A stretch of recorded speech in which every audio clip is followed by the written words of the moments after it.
Mr. Molesti. A great man named William Shakespeare once said, "What's in a name? 'Tis nobler to..." Man, I don't know that shit. I have an appointment today with a man named Patrick Molesti.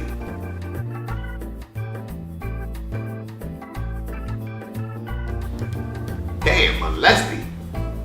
That sounds like a perverted karate class instructor. Then again, my name is Dick. So who am I to judge?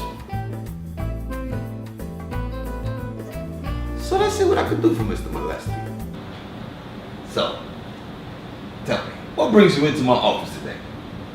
Wait. Before we even get into that, your name is Patrick Molesti.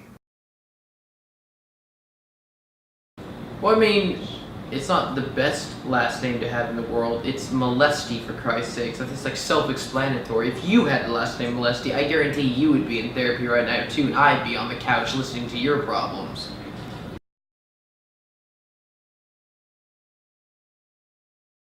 But that's neither here nor there, and life is what it is, so here we are. So, in short, no, I did not like having the last name Molesti. No, childhood was not easy for me. And no, I don't think my ancestors are funny for picking that name, whatever dark sense of humor they had.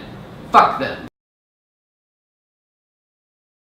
Yes, I would say having the last name Molesti probably attributed to majority of the reasons I'm sitting in your office, but above all, it's probably because you're the cheapest on the website and I have really, really crappy Obamacare, so.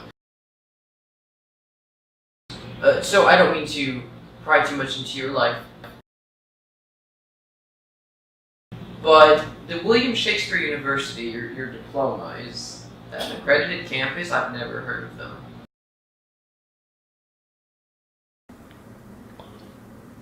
Of course it is.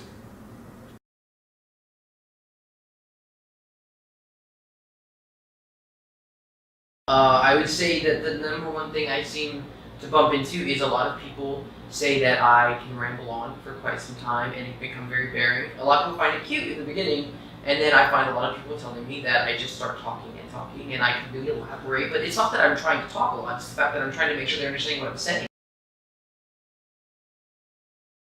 I would say that my number one thing that people tend to walk away from is that I elaborate too much, but it's not that I want to talk too much, it's that if I'm going to get an opinion out, why should I make sure my opinion is completely received the way I want it to be received?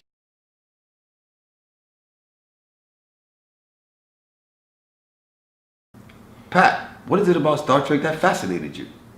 I don't know, Star Trek was always super cool because it's set in space, you're not in the normal world. I guess as a kid that's what I wanted because the normal world sucked because my last name's Molesti. But aside from that, you know, there's multiple series you could like in Star Trek. My favorite was always Star Trek Voyager. It had the first female captain, which made it stand out in my mind. I'm not sure if that's the exact reason why I liked it. I mean, it sounds pretty gay if I do say that, and I don't want to be like a stereotype. However, I'm pretty sure it's because she was a female captain as to why I did like it. So I guess it's a pretty gay answer, but, you know.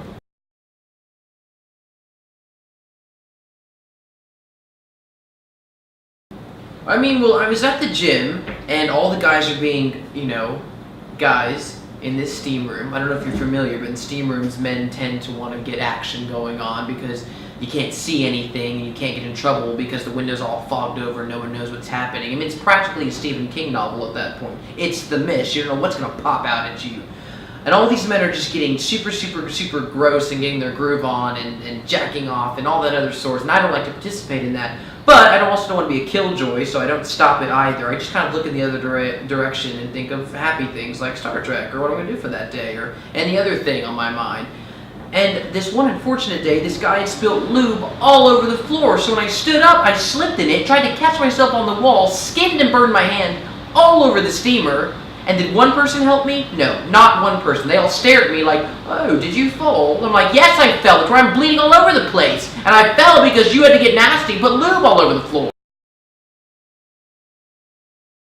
Lube and nut in the men's shower room floor? Where were the Crocs? Well, I know I've said a lot about myself at this point, and some of the stories are pretty colorful, but I'm just curious, Doc, do you have a solution for me or some type of plan to help out with all of this baggage that I'm carrying? So here it is. You have serious ADD/ADHD,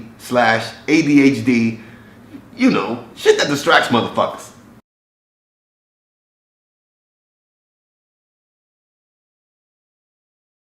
Now, Pat, I need you to do 3 things.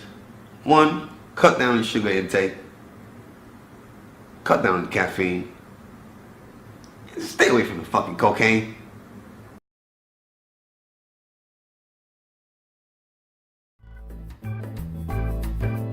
It's been a pleasure. Make sure you come back next week so we can follow up, see how you're doing. Okay, I can do that. That's Right. Okay, yeah. Look, you can't judge nobody with ADD. This is New York City. It's hard to pay attention. Everybody in New York City has ADD. If it's not your cell phone, it's your Instagram. If it's not Instagram, it's your texting.